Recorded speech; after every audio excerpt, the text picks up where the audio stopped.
Hola, hola, yo soy Miguel y comenzando con los videos voy a comenzar con el área de farmacología, un tema que me parece bastante importante conocer, que es acerca de la farmacología, de la farmacoterapia del dolor.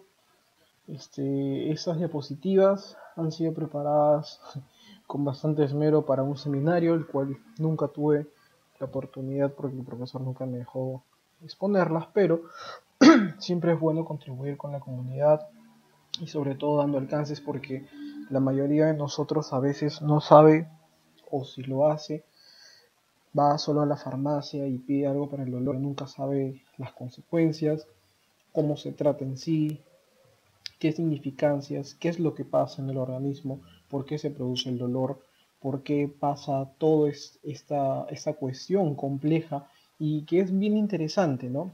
Así que no solo es una clase de farmacología, sino también una explicación de la fisiología, por qué ocurre el dolor, por qué lo sentimos, qué componentes intervienen en, en, en esta reacción de nuestro organismo. El dolor es bueno, el dolor es malo, lo vamos a ver en esta explicación, en estas diapositivas, en esta exposición. Entonces, bueno, yo soy Miguel Pinedo Trujillo, alumno de medicina de tercer año en la Universidad de San Martín y quiero compartirles un poco acerca de este tema muy interesante. Espero les guste. Cualquier duda, comentario lo pueden dejar abajo y yo lo tomaré en cuenta. También me pueden pedir algunos temas que quisieran que pueda subir y si les gusta el video pueden darle un like y si no, antes de darle el no me gusta, preferiría que comentaran qué podría mejorar o qué les gustaría en todo caso que también añadiera. Y dudas o preguntas obviamente, ¿no? Entonces comencemos. Básicamente voy a hablar sobre un contenido que en seminario llamamos autoevaluación y cuestionario. Autoevaluación acerca de lo que deberíamos saber y un cuestionario en el cual nos respondemos algunas cuestiones que nos plantean y por ende vamos a resolver también un caso clínico que me parece muy interesante e importante, sobre todo que les va a ayudar a ustedes, ¿no? Entonces, ¿qué es el dolor? El dolor lo definimos como una experiencia sensorial y emocional que no es placentera, asociada con daño tisular o descrito en términos de ¿Qué quiere decir? El dolor no es solo me corté y me pasó algo, sino viene a ser una experiencia psicológica, subjetiva y personal, porque el dolor de una persona es diferente al de la otra, ¿no? Y este dolor no es puramente nocioceptivo. ¿Qué quiero decir con este término nocioceptivo? O sea que no es simplemente una acción mecánica que, como les digo, me corto y siento definitivamente algo, sino es un procesamiento integrado que hace nuestro cerebro y lo cual nos transmite una, un, una emoción que también se vuelve más compleja, por así decirlo, y esa emoción compleja es lo que llamamos dolor. Y puede producirse sin causa somática que a veces lo justifique, como vamos a ver en un caso de dolor particular, que es el dolor neuropático, dolor intratable, ¿no? Como les dije, hay varios tipos de dolor. El dolor orgánico, el dolor nocioceptivo es el puramente, acuérdense, el dolor en que cuando hay una injuria, cuando hay un daño, yo voy a sentir ese dolor.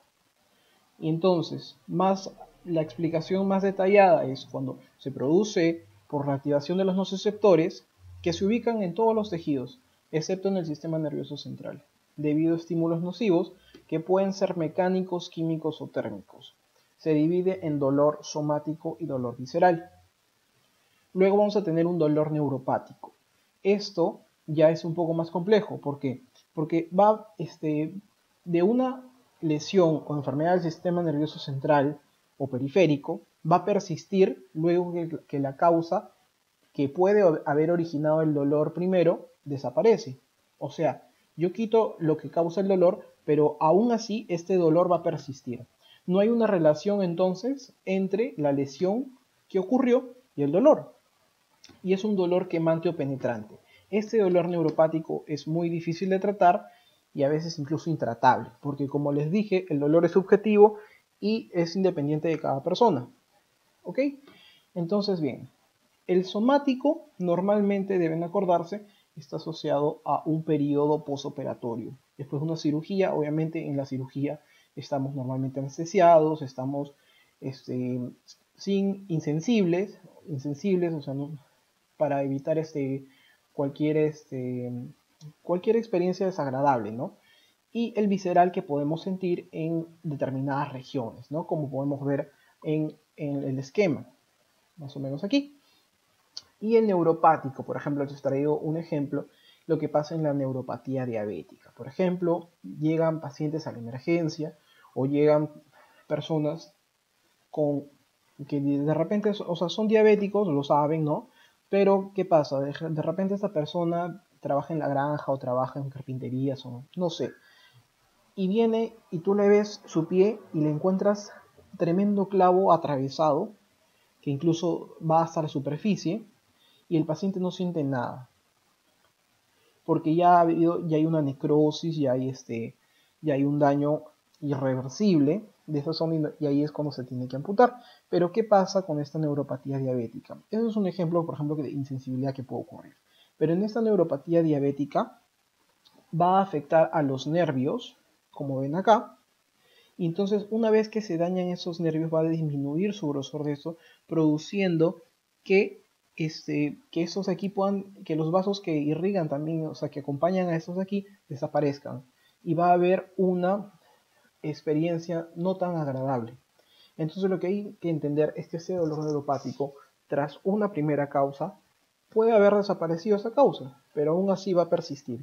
Dolor intratable, ¿no? Por ejemplo, tenemos un ejemplo clásico. Eh, muchos de repente han visto la serie Doctor House. Bueno, Doctor House sufre dolor neuropático. Sufre dolor neuropático tras un accidente en el cual le operan su pierna y después de ello le sigue sintiendo dolor. Y bueno, ya ustedes saben la historia de Doctor House, no lo voy a decir, ¿no? Termina con un opioide en el último escalón y bueno, ya saben lo demás, ¿no? Bien, en tipos de dolor, la diferencia fundamental va a ser del tipo fisiopatológico en el dolor nociceptivo, es que van a participar mecanismos inflamatorios y receptores periféricos nociceptores, mientras que en el dolor neuropático el mecanismo obedece a una disfunción del sistema nervioso. ¿Ok? Creo que está muy sencillo de entender, ¿no? Nociceptivo puramente mecánico y dolor neuropático y es daño del sistema nervioso, el cual hace unas interpretaciones que generan experiencias no placenteras y más bien desagradables. Sin embargo, ambos mecanismos pueden estar presentes en un mismo dolor en el caso del dolor por cáncer, porque en el dolor por cáncer sí hay un dolor por una lesión y a su misma vez es una experiencia emocional que totalmente produce desagrado. Bueno, también tenemos un dolor psicógeno, es un diagnóstico de exclusión, cuando no se puede definir si es un mecanismo nociceptivo o neuropático, pero sin embargo es necesario saber que a veces suele fingirse para un fin. Entonces, más o menos tenemos este resumen entre dolor neuropático y nociceptivo. En el, en el mecanismo, obviamente, está sencillo, ¿no? El nociceptivo por nociceptores, el neuropático por un daño en el sistema nervioso central o periférico. Las características clínicas son el somático, es localizado o difuso, persistente o intermitente. Y en cambio en el neuropático es más complejo, puede haber hiperalgesia, alodinia, que es una percepción anormal, parestesis o disestercias, sensación anormal de los sentidos, hormigueo. Entonces ya va a una situación más compleja que se asocia más a un ámbito neurológico. Respuestas analgésicas. El dolor nociceptivo responde muy bien a los analgésicos convencionales, sin embargo el dolor neuropático, como les dije en un principio, quizás a veces es incluso dolor intratable, porque tiene una pobre respuesta a lo que son analgésicos, por lo cual requiere incluso coadyuvantes que potencien esta acción para que el paciente deje de sentir ese tipo de dolor. Hay una evolución en el nociceptivo, que puede ser agudo crónico, pero en el neuropático, como en el caso de que vimos de la diabetes, ¿no? de la neuropatía diabética a menudo es crónico, porque hay un desgaste de los nervios, hay una lesión continua, al igual que también podemos ver en la neuropatía del trigémino, ¿no? Y acá tenemos algunos ejemplos, ¿no? Dolor de origen inflamatorio por daño en tejido, y en el neuropático, neuralgia, salgodistrofia, dolor en articulación después de una lesión, etc. Componentes del dolor. Bueno, aquí está la parte neurológica, pero hay que saber que hay un componente sensitivo y un componente sensorial. Y yo sé que puede parecer un poco mareado esta situación de entender sensitivo y sensorial, pero el sensitivo básicamente es la percepción y la transformación de la información en, en los receptores periféricos. Estos receptores están en la asta posterior de la médula espinal a nivel vulvar, límbico y cortical. Y el sensorial es la interpretación que vamos a hacer de él, o sea, del dolor a nivel de la corteza, más o menos. El dolor, entonces, va a ser la sensación objetiva y la dolencia, la percepción subjetiva. El dolor ya es algo raso, por así decirlo, está mal decir razonado en cierto modo, pero es más complejo. O sea, ya tengo. Es una interpretación más compleja de la dolencia. La dolencia simplemente es una percepción subjetiva, pero la expresión en sí es el dolor, y eso es por parte de la corteza. Los derivados opiáceos actúan a ambos niveles, ¿no? Tanto sensitivo como sensorial. Y bien, este gráfico que parece gigante es muy bueno porque nos va a resumir lo que necesitamos saber. Va a haber una injuria en la cual esa injuria va a generar un daño tisular. Este daño tisular me va a liberar sustancias algógenas. Estas algógenas, que son sustancias internas que van a mediar y van a intervenir en lo que es la experiencia acerca del dolor. Tenemos las prostaglandinas, serotonina, bradiquininas, histamina, potasio, hidrogeniones, sustancia P, leucotrieno. Esta sustancia P es importantísima. Vamos a hablar de la mayoría de ellas. Están siendo secretadas normalmente cuando hay dolor, hay inflamación, ¿no? Y también son secretadas por ellos. Pero vamos a centrarnos más en que ellas actúan, ¿no? Mediando lo que es estas sensaciones no tan agradables. Entonces van a sensibilizar a los nociceptores, que lo que van a hacer un proceso de transducción. O sea, esa información que le dice, oye, me está doliendo, pero él no puede, es como que ellos necesitan recibirlo en otro idioma, o mejor dicho, claro, o de otra forma. Entonces él va a decir cuánto me está doliendo, le quiere decir cuánto le está doliendo a través de un potencial de acción. Entonces él transforma lo que recibe a través de estas sustancias, ¿no? Lo transforma en un potencial de acción, un potencial eléctrico. Y este potencial eléctrico se va a conducir. Y este proceso se llama conducción. Va a ir hasta el asa posterior de la médula espinal, donde va a haber una transmisión de este potencial de acción que habíamos tenido acá, ¿no? Y bueno, de aquí va a pasar al tálamo óptico, y va a haber una percepción por la corteza cerebral. Y la corteza cerebral, como ya les estaba mencionando, va a ser la que va a dar la percepción, la reacción, el dolor en sí. Entonces, la fisiopatología del dolor, de manera esquemática resumida: un estímulo nocivo llega al nociceptor, se transduce, cambia este impulso en un potencial eléctrico, en un potencial de acción. Va a haber una transmisión hasta más o menos la parte rostral o la parte dorsal de la médula ósea, en la cual, por la modulación, va a haber una modulación donde obviamente no va a ir de un porrazo, por así decirlo, a la corteza, ¿no? Sino necesita haber una atenuación para que haya una correcta interpretación. Entonces va a ir al tálamo, y del tálamo va a ir a la corteza, donde ya va a ser interpretado, ¿no? Donde ahí hay una percepción.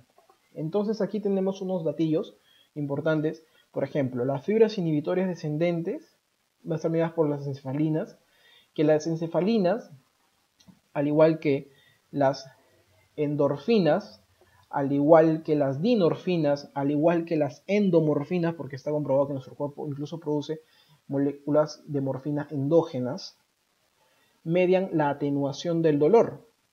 Cuando hay un corte, cuando hay una injuria, cuando hay un golpe, si bien es cierto nos puede doler, por ejemplo en el caso de un corte, al instante, sin habernos dado nada, un medicamento o lo que fuera, nos calma ese dolor al cabo de un tiempo, y esto es producto de estas sustancias, que son importantes.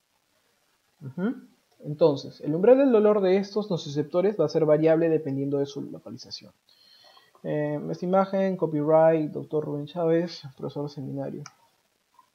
Entonces, bien, ya les he hablado en resumen una manera muy básica para podernos entender acerca de estos tres mecanismos, ¿no? O al menos los he dividido así: transducción, transmisión y modulación, ¿no? La transducción, el cambio como les dije, el cambio que hace los nociceptores de lo que recibían por las sustancias algógenas, ¿no? Bradiquinina, histamina, sustancia P, etcétera, en un potencial eléctrico, en un potencial de acción, el cual va a ser transmitido y al fin y al cabo va a ser modulado para que pueda tener una correcta interpretación.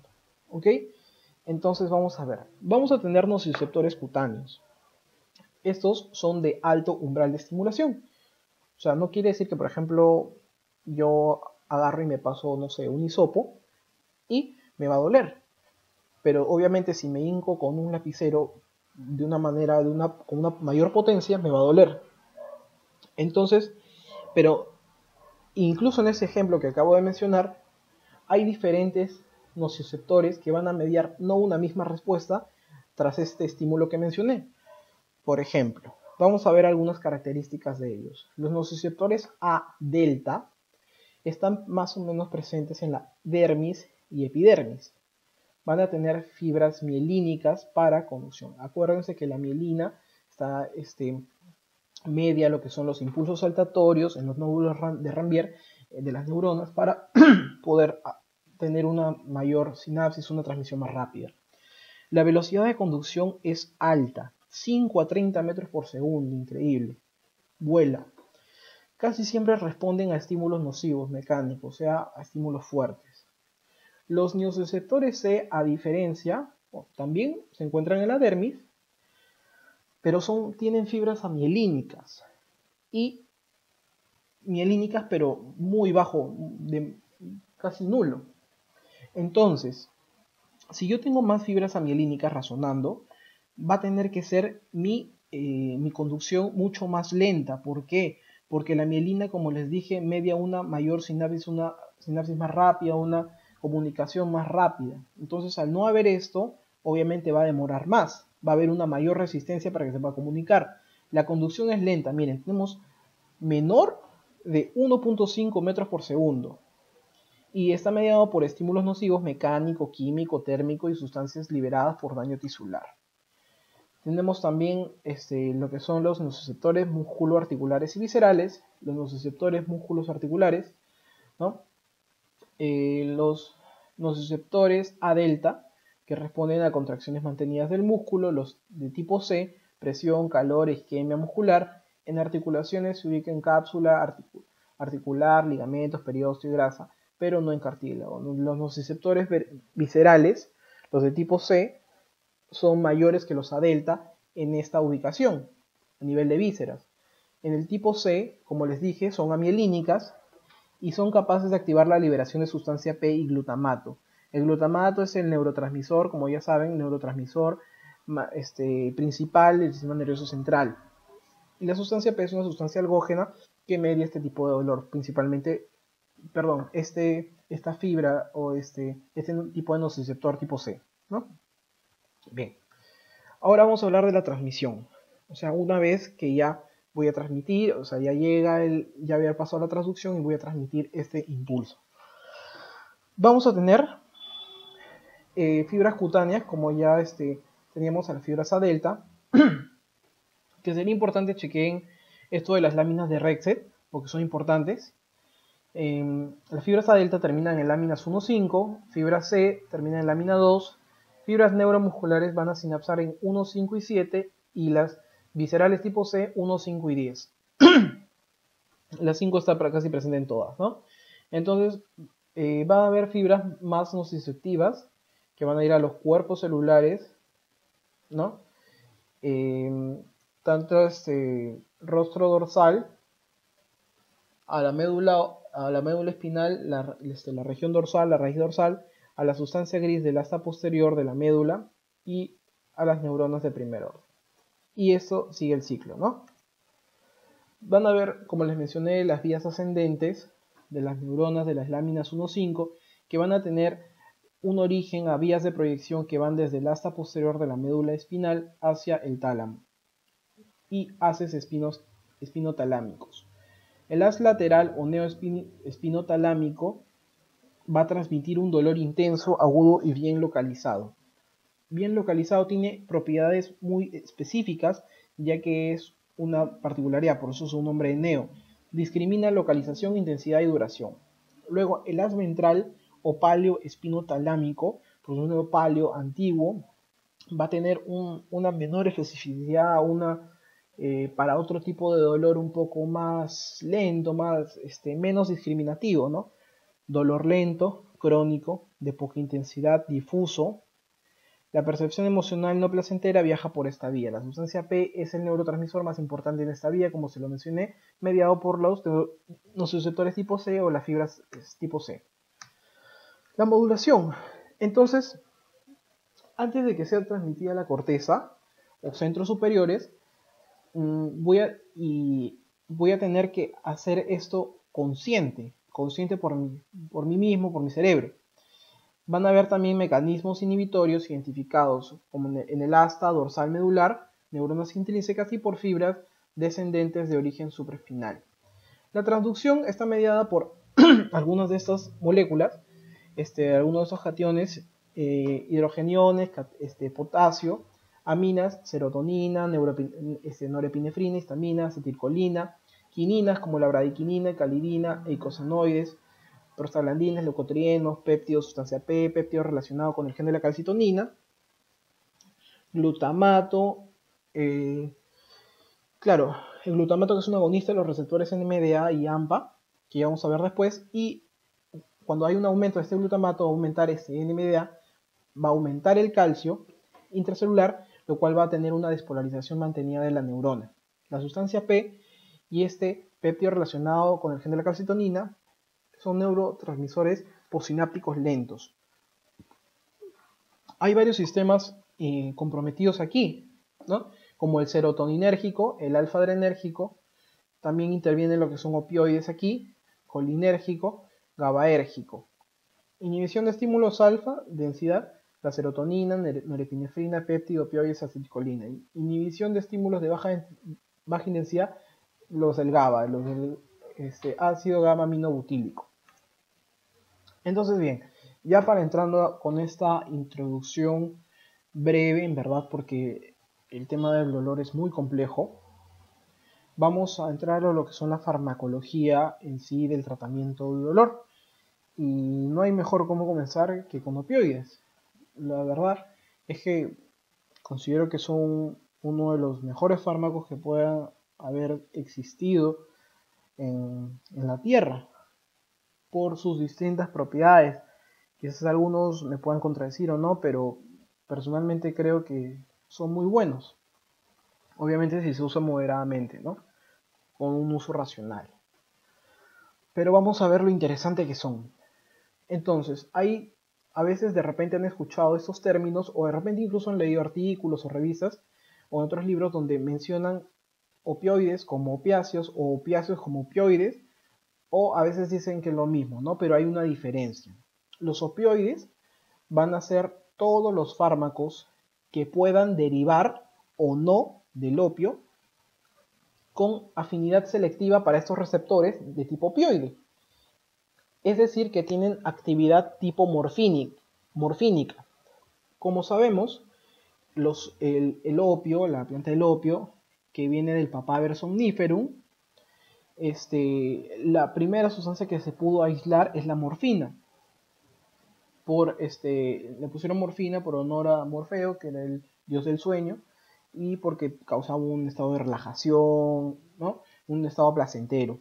Y opiáceo es toda sustancia derivada del opio, o sea, toda sustancia del Papaver somniferum que tiene o no actividad tipo morfínica, ¿no? Yo les había mencionado que teníamos sustancias propias, tipo opioides, que nuestro cuerpo producía.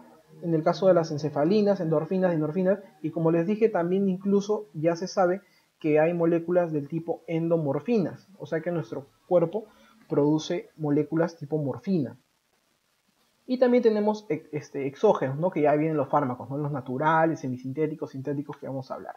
Entonces, bien, los receptores de dolor básicamente son mu, kappa y delta.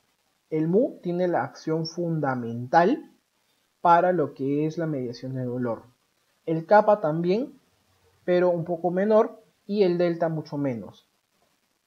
Cada uno de estos mu1, mu2, kappa 1, 2 y 3, delta 1, 2, tienen diferentes propiedades que sinérgicamente actúan, pero median diferentes cosas. Entonces vamos a explicar más o menos cómo actúa el opioide o qué es lo que hace. Yo tengo acá mi membrana de una celulita, ¿no? Entonces ya mi molécula de opioide, y lo que obviamente va a entrar, ¿no? Y lo que va a hacer es que a través de una proteína G va a inactivar a lo que es la adenilciclasa, lo cual va a disminuir lo que va a disminuir la activación de los canales de calcio, va a disminuir la actividad de adenilciclasa, que también media lo que es el aumento de calcio, y provocando una disminución del calcio intracelular. Como no hay un buen número o el número suficiente de calcio para que haya una correcta despolarización, va a hiperpolarizar la célula, de tal manera que va a estar en reposo y no va a ocurrir nada. En el caso de los canales de potasio, más bien va a favorecer su activación. Entonces, con más razón aún, va a hiperpolarizar toda la célula y nos traduce una hiperpolaridad de membrana, ¿no? Simple. Entonces, aquí está más específicamente lo que son los receptores de los opioides, ¿no? Como teníamos en el caso del receptor mu, nos da analgesia supraespinal, nos causa euforia y sedación. En el caso del kappa, analgesia espinal, sedación y disforia. Entonces el mu nos causa un buen ánimo, el kappa nos puede causar un mal ánimo. El receptor delta también, pero como os digo, miren, por ejemplo acá hay un signo de interrogación, no está totalmente bien detallado, pero lo que tienen que saber, lo que tienen que quedarse es que los receptores mu son los más importantes y los kappa también, sucesivamente, pero los kappa te producen disforia. Y en el caso de los mu, euforia, ¿no? Bien, aquí hay toda una gama de más o menos lo que les quiero representar aquí es que hay una serie de los fármacos que tenemos y que están comparados a nivel con la morfina. Como ven acá en verde, le ponen un número 1, como que es el estándar. Entonces, en base a ahí se va comparando los distintos grupos, los distintos fármacos que podemos ver acá. Y comenzamos desde abajo, ¿no? Por ejemplo, la codeína, que tiene una potencia 0.1 en relación a la morfina, que normalmente, o sea, no se usa tanto como analgésico, más bien se usa como antitusígeno, porque como también voy a mencionar después en la exposición, también hay algunos opioides que inhiben lo que es el receptor del centro de la tos, el centro de la tos, lo cual va a tener un buen efecto en esas personas que tienen ese tipo de problemas, ¿no? Luego tengo el dextropropoxifeno 0.2, meperidina 0.5, tramadol 0.1, 0.5. Ese tramadol en verdad es muy bueno, tiene poca tolerancia y sobre todo no solo actúa a nivel de estos receptores, sino también con relación a la serotonina, lo cual va a mediar un efecto más agradable, por así decirlo, ¿no? La morfina, como ya conocemos, la potencia 1, mayor la metadona 1.5, La heroína, una droga ilegal, 3 a 4, pero que también es importante saber, ¿no? Cuánto es su potencia. La buprenorfina, que ya es un opioide muy fuerte, 30 a 50 al fentanilo, 70 fentanilo, 80 zinc y sulfentanilo, 500 amilo. O sea, increíble, ¿no? Toda esta barbaridad de lo que tiene.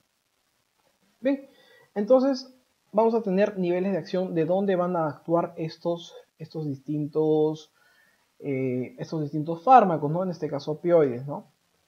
Bueno, acá tenemos a una famosa pastilla, ¿no? El Vicodin o hidrocodona, ¿no? Ya saben quién la consume o o quién salía que la consumía. Entonces, bien, acá tenemos más o menos la parte del tejido donde ocurre algún daño, parte de la médula y el cerebro. A nivel del tejido donde me dice que hay un trauma, voy a usar lo que son anestésicos locales o drogas antiinflamatorias, ¿no? Como los AINES, ¿no? Los antiinflamatorios no esteroideos. Acá están los receptores periféricos. En esta, cuando les dije que había una transducción del cambio potencial, también van a actuar los anestésicos locales, evitando esa transducción, o amortiguándola o inhibiéndola.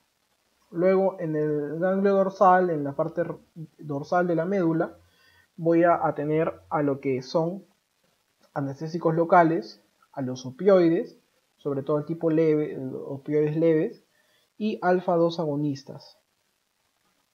Luego, cuando a nivel ya del cerebro, de la corteza, van a actuar lo que son los opioides y los alfa 2 agonistas también, ¿no? Entonces, creo que ese esquema está bien explicado, bien sintetizado, ¿no? Más o menos.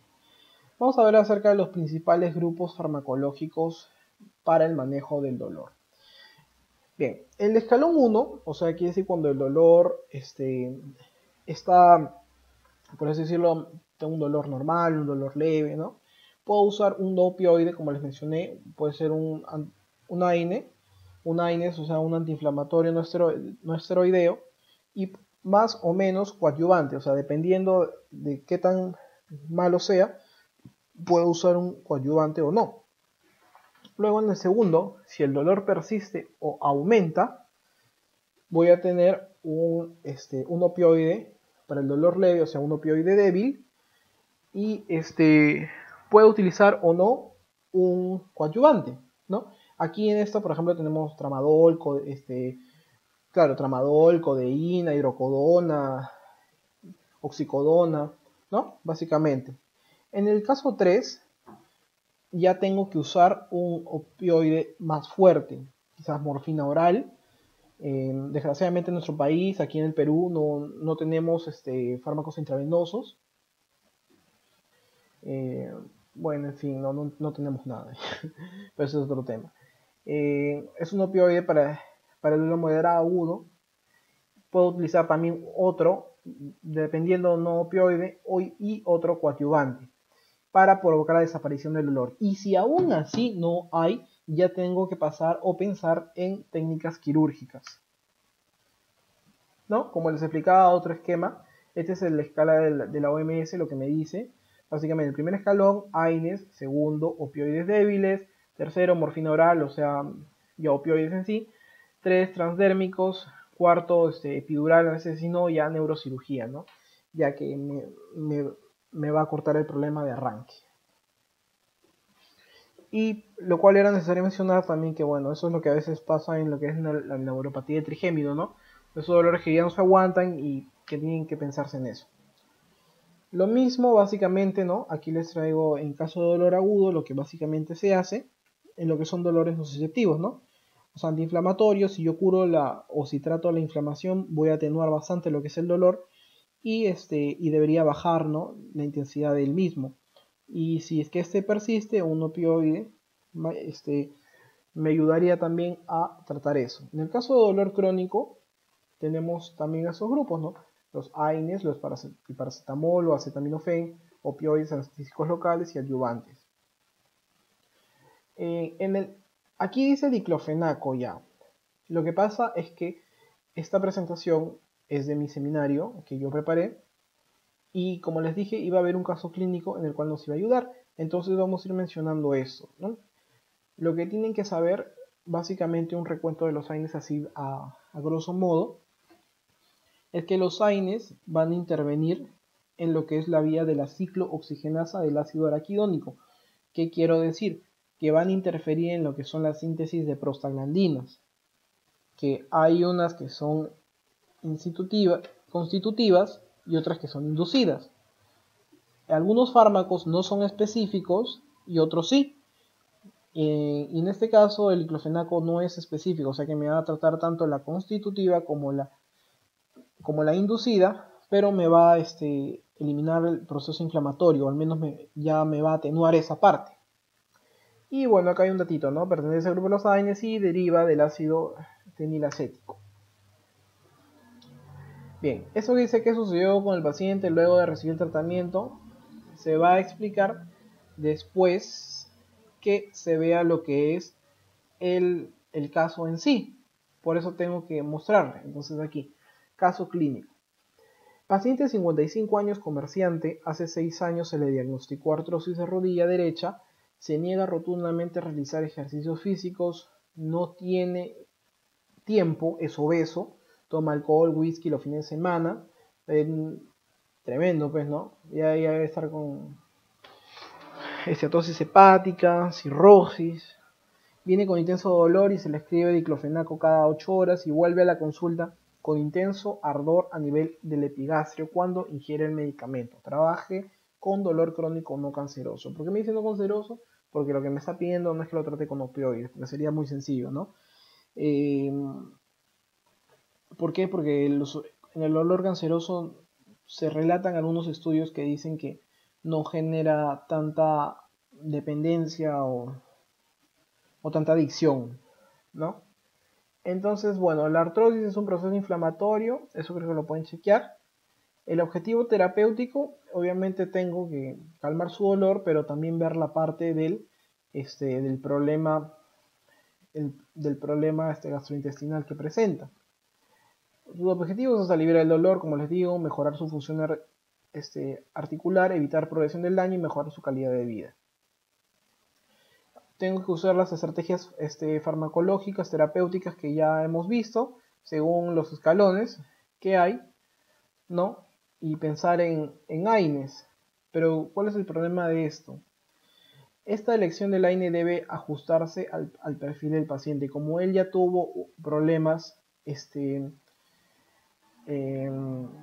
o sea, ya tuvo problemas, ¿cómo se llama? Del tipo gastrointestinal, ardor, eso, es porque va, como les dije, participa en la ciclooxigenasa, en la cual va a interferir con prostaglandinas protectoras de la mucosa, la cual al inhibirlas, obviamente va a haber unas lesiones que van a causar el ardor, ¿no? Y pueden pasar a úlceras, etcétera. Sin embargo, entonces si yo razono y digo, esta persona, ya, genial, tiene este problema y tiene el problema gástrico. Tengo dos opciones. O le doy algo para que le atenúe esa molestia gástrica, o yo lo que hago es darle un AINE, selectivo de COX-2, o sea, uno que me bloquee específicamente la inflamación y la COX constitutiva, o sea, la del cuerpo, me la deje, entonces de tal manera que va a proteger normal a la mucosa y no va a pasar nada. Pero, ahí viene el pero, yo le daría un Celecoxib en ese caso, que sería lo mejor, ¿no? Que es uno que me inhibe la COX-2, es un COX-2 selectivo, y al hacer eso me evitaría bastantes problemas. Pero ¿qué pasa? Que me relatan que el paciente, si lo veían acá, el paciente es obeso. Entonces, como es obeso, yo no lo puedo tratar con eso. ¿Por qué? Porque a tratamiento crónico está demostrado que estos COPSIBs tienen episodios aterotrombóticos. Entonces, un obeso presenta normalmente, casi siempre, ateroesclerosis, problemas cardiovasculares con relación a la ateroesclerosis, que me podrían desatar que se pueda romper el trombo que pueda tener ahí, o que yo incentive a eso más bien, y que bueno, lo mate, ¿no? Con esto. Entonces debería pensar en la otra opción. Para eso también tengo fármacos coadyuvantes. Yo o sea, tendría de todas maneras que ver estas opciones porque son importantes las normas farmacológicas como el calor, frío, ejercicio, tracción, acupuntura, lo que sea, ¿no? Para que pueda relajarse y pueda quemar calorías. De todas maneras, el diclofenaco sería la mejor opción que yo tendría para darle, pero necesito valorar siempre el beneficio-riesgo. Tiene también factores de riesgo cardiovascular, diabetes mellitus, hipertensión, hipercolesterolemia, hábito, tabaco, ¿no? El grupo al que pertenecen son los AINES. En el caso de la prescripción del caso, le daría, ¿no?, AINES, ibuprofeno o diclofenaco para el dolor artrósico. Y un inhibidor de la bomba de protones puede ser misoprostol, puede ser un omeprazol, una ranitidina, para atenuar este proceso. De tal manera que disminuye la acidez y disminuye que pueda ocasionar mayor lesión de la mucosa. Y no farmacológico, obviamente, ¿no? Lo que era realizar ejercicio, que deje el alcohol, bajar su índice de masa corporal, mejorar sus hábitos. Desgraciadamente, no sería una buena opción también el tramadol, pero es alcohólico. Entonces, los opioides se potencian con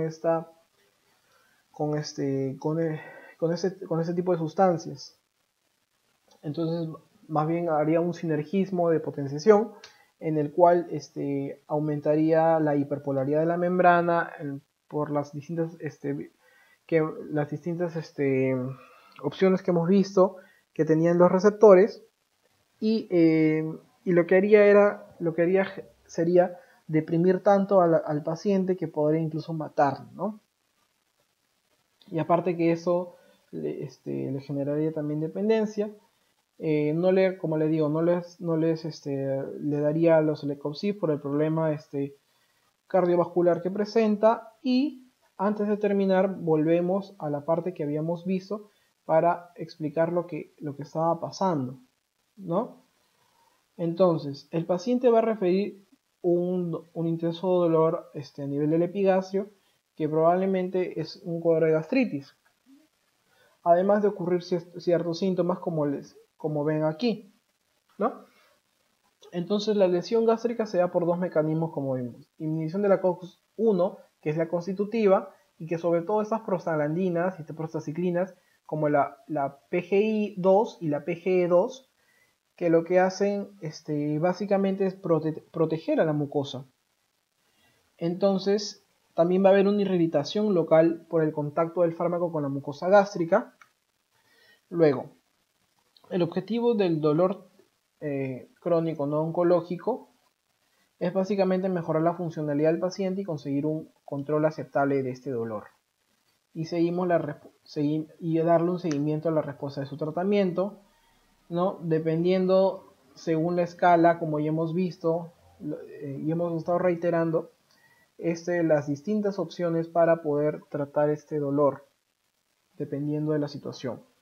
O sea, hay que siempre evaluar la situación y en base a eso actuar. Y bueno, la prevención se da con tanto bloqueadores de H2, inhibidor de la bomba de protones, para disminuir la acidez y evitar los daños lesivos que puedan quedar en úlceras, lesiones gastrointestinales severas, ¿no? Y también hay que prevenir las complicaciones renales, porque conoce que también las prostaglandinas son protectores renales, sobre todo la PGI-2. Y a nivel cardiovascular, obviamente, pues no le daría los COPSIS, por más que sea una excelente opción, ya que no tendría necesidad de darle el inhibidor de bomba de protones, pero como digo, es necesario evaluar el riesgo-beneficio. Podría darle esto, le iría bien un tiempo y de ahí podría incluso matarlo por la obesidad que tiene y la posible aterosclerosis a la que está implicada. Acá me dice cómo reduciría los efectos de los AINES sobre la mucosa gástrica.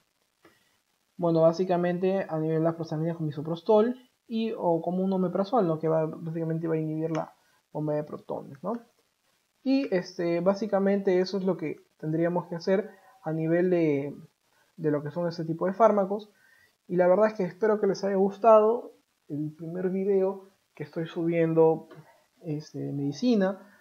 No he tenido mucho tiempo de hacer, quería la verdad hacer esto hace mucho tiempo, pero no se me da el tiempo. Y nada, así que lo único que les pido es que dejen sus comentarios debajo del video, escriban lo que deseen, comentarios, lo que les hubiese gustado que ponga, algunos temas que quisiera que trate o no, y yo estaré subiendo y respondiendo las distintas interrogantes lo más pronto posible, ¿no? Y solo finalmente dejarles una pequeña frase, ¿no? Que me usó mucho. Entre los remedios que Dios Todopoderoso se ha dignado a dar al hombre para aliviar sus sufrimientos, ninguno es tan universal ni tan eficaz como el opio, ¿no? Y bueno, eso sería todo. Yo soy Miguel Pinedo Trujillo para servirles y será hasta la próxima.